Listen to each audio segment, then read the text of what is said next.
পাত্র। শুনতে পেলুম পোস্টা গিয়ে তোমার নাকি মেয়ের বিয়ে।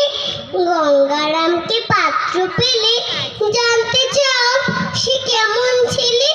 মন্দ নয় সে পাত্র ভালো, রং যদিও বেজায় কালো।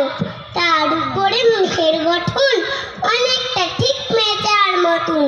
বিদ্যে বুদ্ধি বলছি মশাই, ধন্যী ছেলের অধ্যবসায়। 19টি বার ম্যাট্রিকে সে ঘায়েল হয়ে থামল শেষে। বিষয় আশায় গরিব বেজায়, কষ্টে শিষ্টে দিন চলে যায়।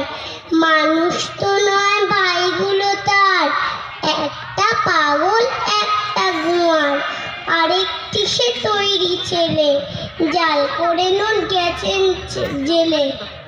কনিষ্ঠটি তবলা বাজায়, যাত্রা দলে 5 টাকা পায়। গঙ্গারাম তো কেবল ভোগে পিলে জড়ার পাণ্ডুরোগে। কিন্তু তারা উচ্চ ঘর, কংসরাজের বংশধর। শ্যামলাহিরি বনগ্রামের কি যেন হয় গঙ্গারামের। যা হোক এবার পাত্র পেলে, এমন কি আর মন্দ ছেলে।